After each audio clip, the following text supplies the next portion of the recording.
Hello, everyone. Welcome to this week's episode of What's the Tea here at Anew.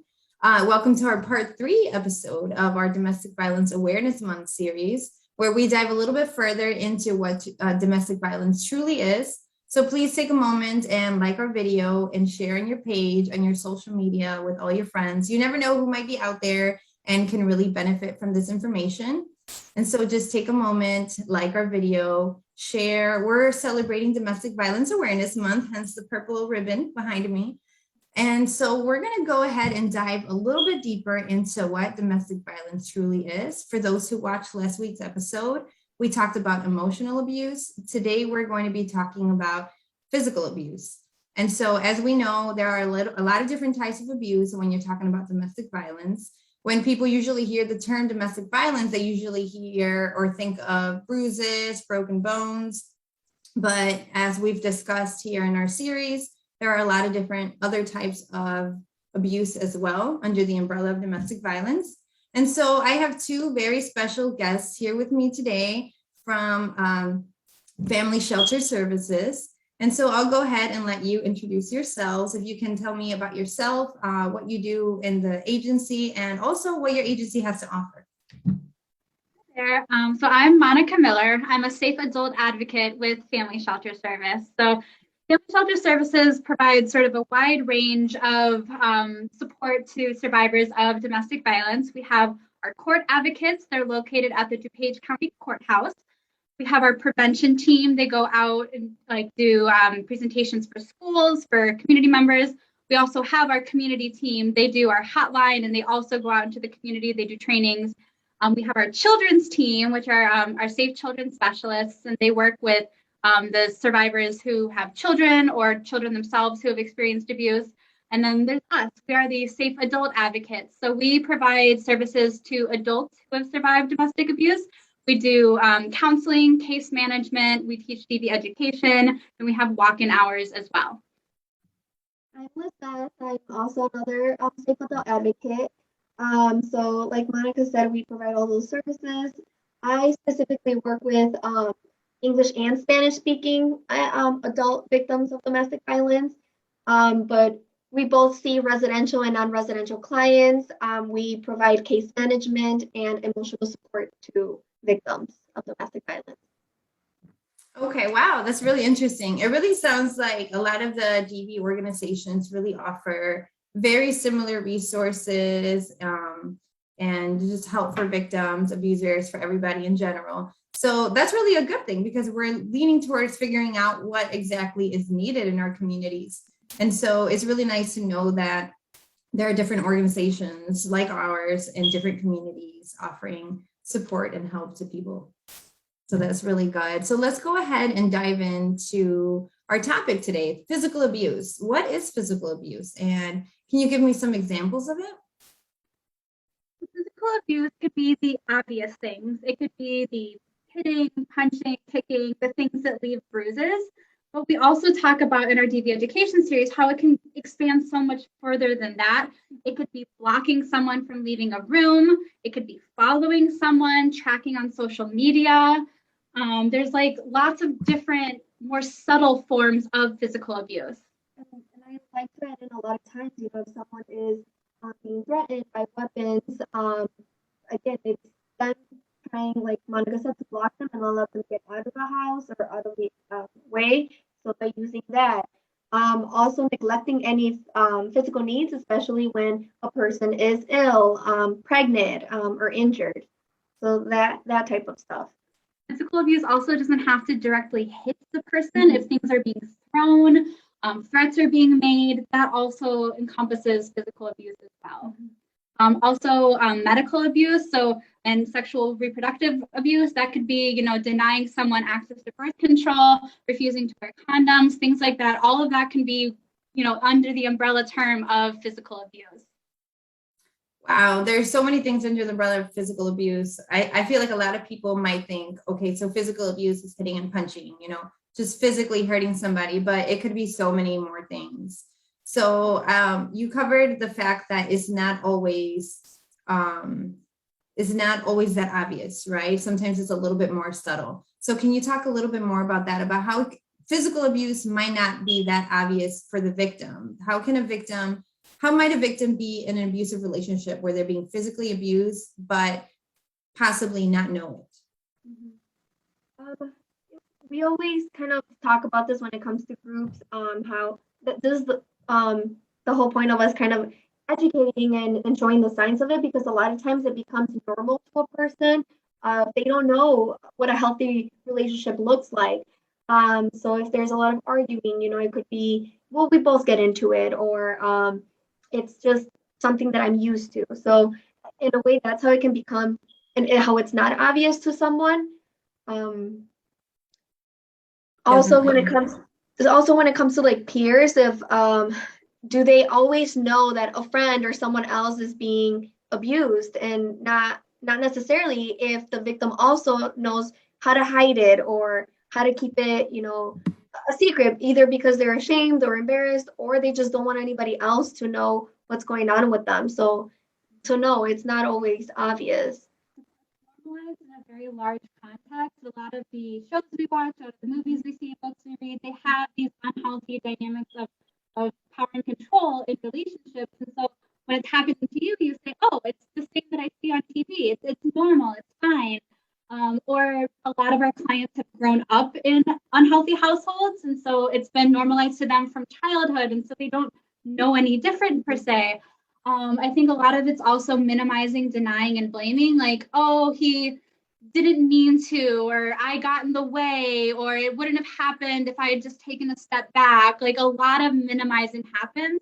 And so they might not realize how bad it truly is until it gets to that more lethal point. Yeah, that makes a lot of sense. And I like how you mentioned the minimizing, denying, blaming, because that's a really big aspect of these types of situations where a lot of the time they don't realize what's going on because, they don't want to, or it's not that obvious. And then you talked about how peers might not know what's going on either, because most of the time the abuser doesn't want other people to know what's going on, right? Because what they want is power and control. And other people finding out means more support for the victim. And so usually if there's physical abuse, it's going to be somewhere where the clothes is going to cover it because they don't want other people to know. So it's not always that obvious. Identifying it in friends and family can be a big struggle because, like you said, they try to hide it. They'll wear long sleeves. They'll wear high neck tops. They'll minimize and deny it. They'll say, no, like I just fell, or I'm just so clumsy. We hear that quite a lot. I think for people who are wanting to know how to kind of know when that's happening to a friend or family member, start looking for signs of isolation first. Isolation is one of the silent killers of the DV world. People pulling away from their friends and family. They're not responding to calls or texts. They're canceling plans. If they do go out, they're being called, 100 times by their partner. Where are you? When are you coming home? Show me pictures. So I think, learning the signs, those more subtle signs of abuse, could be helpful in identifying when that's happening to someone we care about.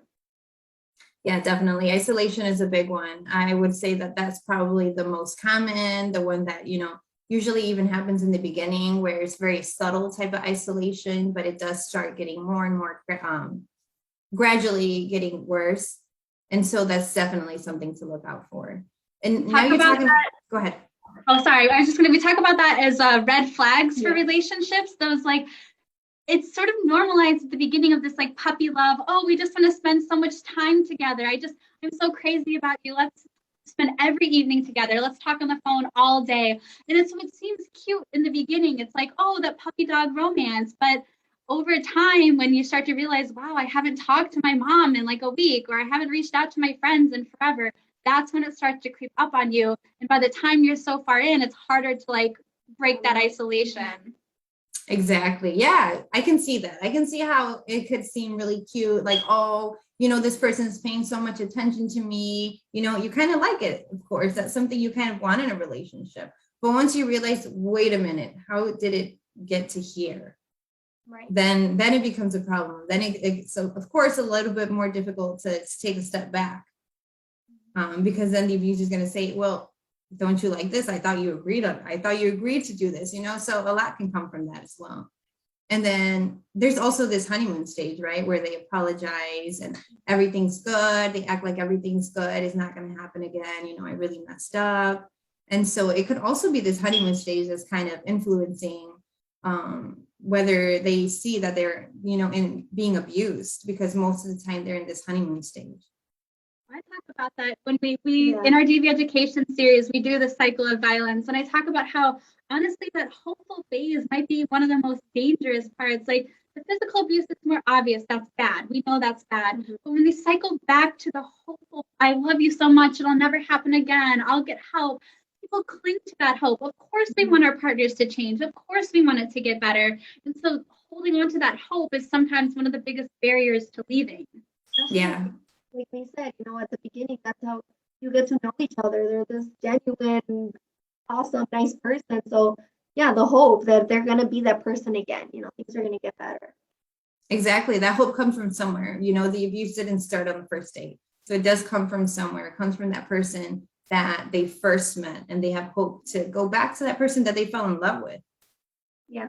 So that's very understandable. So let's talk about some of the risk factors. What are some potential risk factors for abuse? What are some things to look out for? Well, we had said earlier, definitely isolation. Are they keeping in touch with family, with friends, with the community? Especially because they try to use that isolation part for you not to get any help, any support. So how are you going to look out for resources, get the help that you need? Dysfunctional childhood. How was your childhood growing up? Was there trauma? Was there also abuse back then? Mental health issues as well. Is you develop anxiety, you develop maybe depression, PTSD. So all of that definitely come into play when it comes to abuse. Also, poverty, unfortunately, is a factor. Many of our clients will say, like, I had nothing. Someone swooped in. They said, I'll buy you food. I'll pay for your rent. I'll do all these things. And if you have nothing, of course, you do what you can to survive. And that's okay. And then once they kind of have the survivor under their thumb, that's when they like, now I'm expecting things from you. Now you need to do things for me. You have to do what I say. You have to follow my rules. And so poverty can be an influence in that as well. Yeah, I can definitely see that. And I see that as an obstacle to leaving as well. A lot of people don't want to go to their old lifestyle where they were struggling to pay bills or they didn't have a place to live. And now they do. So they think, okay, so maybe I can manage, maybe I can put up with all this abuse, because now let's say they do have children. Now my children are, living in a safe space.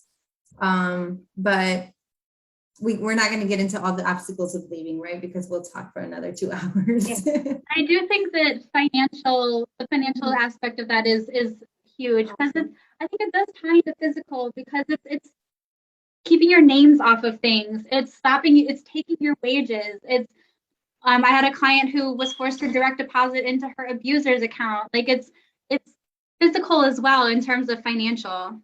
Yeah. Definitely. And I also wanted to point out that we've got these potential risk factors, right, for abuse, but a lot of these go hand in hand with protective factors as well. So kind of like losing contact with your community. So for those people who keep contact with their community and their neighborhood and get involved in community events or resource fairs and things like that, that can also work as a protective factor. So we don't have just risk factors. I love to mention protective factors because they're really, really important as well. Absolutely. And breaking the isolation is one of the first things we focus on. And it's never too late. You can either make new friends, you can find, book clubs or hobby groups or anything, or reach out to old friends, because I promise most people will say, hey, it's been a long time, let's catch up. Yeah. There's not this sort of grudge that's held. Most people, they get busy with their own life, they don't even realize how long it's been, and then you reach out, they're like, oh yeah, let's go get coffee. Oh yeah, that's happened to me before. So let's talk a little bit about the lethality of physical abuse. How does physical abuse affect a person's health in the long term, both mentally and physically? The physically part, just with having bad injuries, getting checked. A lot of times victims don't want to go to the doctor, either because the abuser doesn't let them, or they're just scared that the bill will come in and they will find out. So it's we always say it's important to get checked, because a lot of times, yes, bruises may go away, the outside may go away, but what's happening inside, that's important for you to get checked out. Also, when it comes to mentally, so then that leading into, again, like I mentioned earlier, depression or anxiety. If you're not working on those things, how can you feel better? Especially when you have kids. If you're not taking care of yourself, how can you be there for your kids as well? But again, not having that support to go get the resources that you need. If abusers aren't letting you, you're not going to get the help and get that work done. I have a lot of clients who rely on free services like us because their abuser checks what insurance bills come in. And it's just hard to like get away even to go see a doctor or a mental health provider. Or we talk about sexual health as well. Get checked. STIs are usually fairly treatable in the beginning. And many of our abusers step out on their partner. And so it's good for the partner to continue to get checked as well. If you put those things off, if you put off your physical health, you'll pay the price later, it'll add up. So if it's possible at all to, come to an advocate like us, we can help connect with medical providers and find places that might be able to either do a sliding scale or just avoid the abuser knowing what's going on. Yeah, so I hear you mention a good resource. Did you say it was HUDs? I'm sorry? You mentioned a good resource. You said some people use this resource because their abuser will look at the medical bills. Right. I don't think I'm familiar with that. Well, more for like mental health. So our parent company, Metropolitan Family Services, can do either like a insurance, or there's a few sliding scale scholarships available. And so those typically, they try to reserve those for DV survivors who, if their partner sees their insurance, something bad might happen. And so I think Howard Brown Health might also have sliding scale for mental health, things like that. Okay. Yeah. So that's really good to know and to put out there, is that there are other options. So definitely if you call one of our organizations, we'll have the information for you. Yeah. Awesome. So let's go into sexual abuse, because that's also a part of physical abuse. And I've found that a lot of people do get surprised when, or even victims themselves don't really know that they're being sexually abused because they've already gave consent in the past, or they're in a relationship where they've been together with this person before, or they've been together a long time, or they're married. Okay. So they maybe believe that because I agreed to marry this person, it's impossible to be sexually abused by this person. So can you just talk a little bit about that?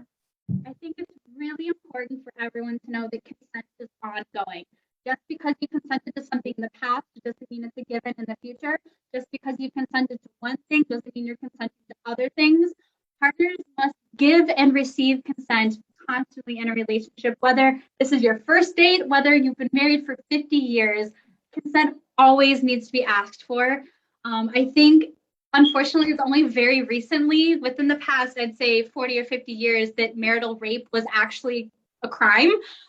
Before that, like, people they didn't count it because, oh, you're married, you have to. But that's absolutely not the case. Everyone has the right to their own body. You can say no. You can say no at any point too. It doesn't have to be before you're getting intimate. I don't care if you're in the middle of an intimate act. You can stop. You can say, no, I'm not feeling this anymore. And a partner must step away. As soon as consent is revoked, everything needs to stop. Communication is a big part of it, and that's one thing, like Monica said. Yeah, we were doing this for a long time, but I don't feel comfortable anymore. I don't want to do that anymore. So you have the right to say, no, I don't want to do that anymore. Just communicating with your partner. And there's no such thing as implied consent. I don't care what you're wearing. I don't care if you were flirting. Like, there's no such thing as implied consent. And there's no like right within a relationship. There's no marital rights. You still have the right to say no. Exactly. Yeah, very, very well spoken. I definitely agree with everything you just said. So let's talk about how physical abuse could actually be a barrier to leaving. How might that be? So some abusers will ingrain so deeply the need for secrecy and then put physical marks on more obvious places, which would then keep the person home. Or they might physically stop someone from leaving. They might take away car keys. They might block the exit. They could step in, physically to stop someone from leaving. I think the barrier also becomes a little bit emotional there too. We hear a lot of like guilt tripping, threats. If you leave, I will hurt you. I will hurt myself. I will hurt your family. So there's sort of a lot of fear that goes along because, physical violence and fear kind of go hand in hand. It's not necessarily that physical violence is always happening, day to day. It's that fear of what could happen. So if I do leave, then could my partner harm someone? Could they harm themselves? Could they? We even had someone who their partner threatened to harm their dog, and that prevented them from leaving. Children come into play a lot as well. You leave, I will take the kids away. I will get full custody. A lot of times we don't always know our rights, so that's definitely a fear that what am I going to do if he does take or she takes my kids away? So using the children is another barrier, very, very much. Immigration status. If you leave, I'll report you to ICE. I will take away your papers. I will cancel your visa, whatever it is. Yeah, there are definitely a lot of fears out there for leaving. And a lot of them are not, that obvious where other people can just notice what's going on. I have heard, I like that you mentioned immigration because I've heard of people, I've even heard of a situation where the victim had no idea she had a visa. Okay, so the abuser was actually not allowing her to travel, not allowing her to see her family, and tricking her into thinking that she didn't have a visa. And so finally she ends up finding it and realizing what's going on in her situation. So there might be a lot of situations out there like that, unfortunately. And also, if any of our watchers are, in that kind of situation, there are options to maintain legal status without the abuser. There's the U visa. There's ways to maintain papers without relying on the abuser. So I hope they can reach out to like legal resources so that's no longer a barrier. Yes, there is help out there. There's a lot of information that we can offer you as well. So tell me a little bit about the complexity and difficulties that COVID has brought to domestic violence. So for example, many abusers are now working from home. Have you noticed, or do you think that this complicates things for the survivor? Absolutely. Yeah. I have clients who their abusers are home 24/7. Everyone always asks, did we see an uptick in clients because of COVID? And I would say honestly, no, because it was harder for them to reach out. I've had several clients, they call me from their car on lunch break at work. They call me when they're out walking the dog. They just find any excuse to go out because their abuser is home all the time.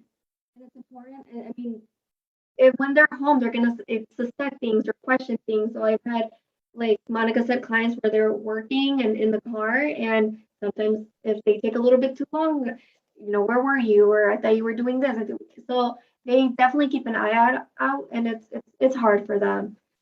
And being together 24/7, there's more opportunity for the abuser to press their power and control. Yeah. They'll pick fights. They'll, do whatever. Like, there's just more episodes of abuse that happen because you're with each other so much.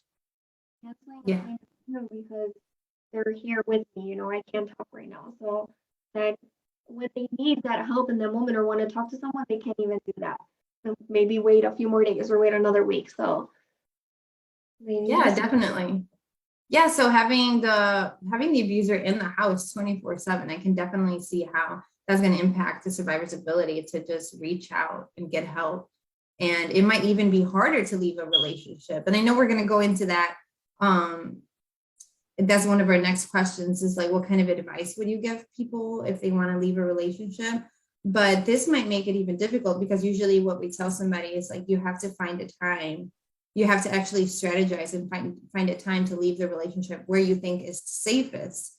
But having the perpetrator, the abuser in the house with you 24/7, how are you going to find this time?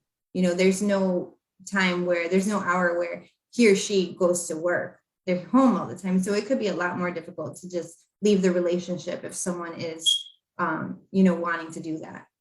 Absolutely. I think our number one piece of advice is safety plan, safety plan, safety plan. And during COVID, when the abuser's home, that safety plan is going to just have to look a little bit differently. It might be, more of a longer term plan, like You put, a piece of clothes with your friends, you scan your documents, like you do little tiny things here and there so that when you're able to leave, you have things ready to go. Obviously, there's sort of the two different types of leaving. There's the emergency, I have to leave now, my life is depending on it. And so there's less planning time. But we encourage people who are in abusive relationships to kind of have a safety plan in the back of your mind, even if you think things are going to work out with the abuser, even if you think it's going to be fine, just have something, have papers scanned, like, birth certificate, social security card, things like that, have clothes ready to go. If you can leave them at your office, at your friend's house. But we really want a safety plan in place because leaving is the most lethal time for a survivor of domestic abuse. Usually the abuser at least has that some level of honeymoon period where they're trying to win the survivor over. If you're leaving, they're just going all out, like do anything to make the survivor stay. And oftentimes that turns very lethal. Yeah.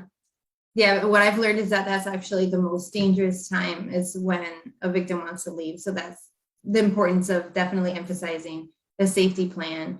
And, you can call our organizations and we can help you strategize these types of things, but really nobody knows your situation better than, the person who's in the situation, because every situation is different. Yep. So I really like that you mentioned that. Let's talk about what are some, go ahead. I was going to say, make a plan for every eventuality. I think I have several clients who are like, oh, I'll just go to a hotel. Okay, what if the hotel's booked? Or what if you can't get there? Have an A, a B, a Z, like have everything you can to just in case something goes wrong. And look at it, here and there. I mean, a lot of times, like Monica said, if it's an emergency, I get it that you have to be right away. But if you think you kind of have a date or like, okay, by this time I think I'll be ready, but look at it weekly, daily. What things do I need to change, or what do I need to add in? So involve the kids and the pets. Like I said, we had a survivor who actually ended up going back to their abuser because they threatened their pet. Have some place to take the dogs. Have a plan with the kids. A lot of our clients will have code words with the kids. So if mom says this, that means you got to go. So just plan, for every aspect. I like the idea of using code words with the kids. That's definitely a really good advice. Make it something that's easy to slip into a conversation, but it's not like an everyday thing. So if mom says, oh, we forgot our dentist appointment, that doesn't stand out so much that the abuser might know what's going on, but how often do you forget your dentist appointment? So it's like it tells the kids something's wrong, we have to go, but it doesn't alert the abusers what's going on. Wow, that's amazing. That's a really good idea. We forgot our dentist appointment. It gets you a reason to leave the house as well. So so I'm learning a lot from you all today as well. So tell us, what are some signs to look out for if you think that your friend maybe is being abused? What kinds of things can you look out for? What they're wearing, a lot of times, especially if it's warm weather out. I mean, we do like to wear long sleeves, but how are they wearing that? Are they wearing sweaters? Is it too hot for them to take it off? Because then they'll be hiding the bruising. Are they keeping in touch again? So are they making up excuses of not meeting for girlfriend's date or family events? Are they making up excuses for the abuser, then why they couldn't attend, or they had a work meeting on a Saturday or anything like that? I think, just sort of keeping in touch with people. If you think that someone is maybe going through a hard time, like reaching out and just, it's easy to say, like, what do you need? But maybe like be more specific, like, hey, do you need X, Y, or Z? Like, do you need these things? And that'll at least give the person the open door to like reach out if they need it. I think isolation really is the biggest thing to look out for. So just making sure that that person knows, hey, I'm here if you need me. I have a spare room, or I can supply some money, or whatever it is. Be as specific as possible, but just show how you're able to support, and that might help the survivor open up a little bit about what's going on. Great. Yeah, you went right into my next question. Is like how can you help somebody? So definitely just by being there, offering your support, and maintaining that communication. I think, getting educated as well. Like, we have community programs. We can help friends and family of survivors to learn about DV and to learn about strategies for support. making sure that the survivor knows that they're not alone. It's normal. It's okay. Yeah. I think there's a lot of maybe casual judgment that accidentally happens in the terms of like family and friends who worry about a survivor and never ask, why didn't you just leave? Never ask, those kinds of questions. Just be like, hey, I'm here to support you. I've got a spare room for you, or I can, give you a ride somewhere, or you can store stuff at my house. Just being, upfront about what you can provide. Definitely. Believing them, a lot of the judging. I mean, again, a lot of times we have to be maybe neutral between two parties, but if the victim is needing support, like being able to believe them and letting them know, like Monica said, any support that I can give you, doesn't matter if you go back to that abuser, I am here for you no matter what, as many times that you need it. So, and I think that's where people get frustrated. Yeah. On average, it takes a survivor 7 attempts to leave. yeah, And I think that can get very frustrating for friends and family because, like, okay, I helped you leave and then you went back. Just bear with them. They're doing the best that they can. Just always have that spare room for them. Always have, a ride available for them. Just continue to be available throughout the leaving journey because it might take multiple attempts.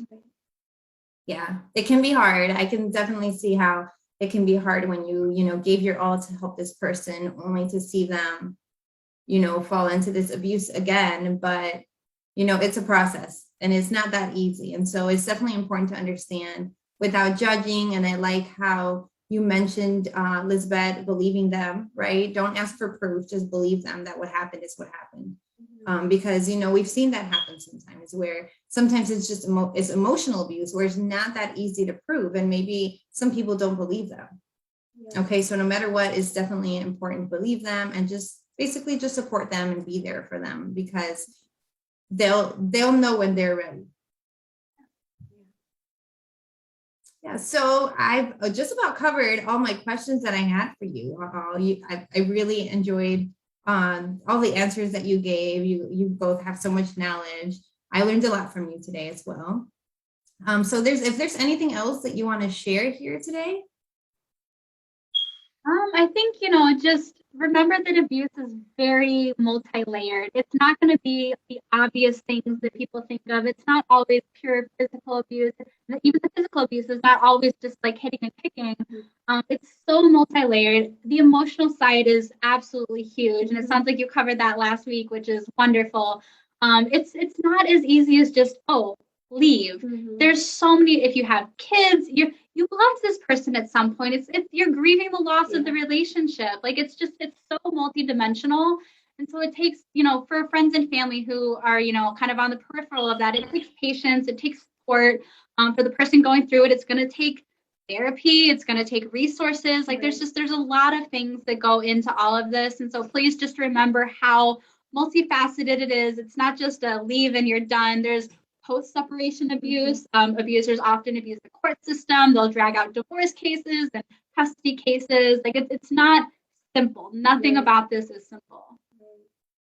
Yeah, and that's why these resources are available because you are not alone. We understand that it's difficult and it isn't simple. And so that's why we offer so many different types of resources for these type of situations. And please reach out. There's the national hotline. I think we have a hotline. Maybe your agency has a hotline. Like, even if you're just suspecting abuse and you need someone to talk about it, if you feel like, you're not ready to leave, but maybe you just want to gather some information, like wherever you are on your journey, please reach out. We are here to support. We can help. We work with clients who are still in the relationship, who are leaving the relationship, who have already left the relationship. Anywhere you are on your journey, we were able to support with that. Yes. Well, thank you, Monica. Thank you, Lizbeth, for being here. I really enjoyed this tea with you all. And thank you all for watching. Very much. It was nice to meet you. Yeah, no problem. So next week, we're going to go on with our Domestic Violence Awareness Month series. We're going to be talking about financial and property abuse next week. And then the week after that, we're actually going to have a survivor as one of our guest speakers. And so we're going to talk about the resilience with survivors and how it is that folks can go ahead and find their resilience and work their way out of a situation like this. And so stay tuned. Next week, it'll be at the same time, same place, different team. Thank you all for watching. Thank you.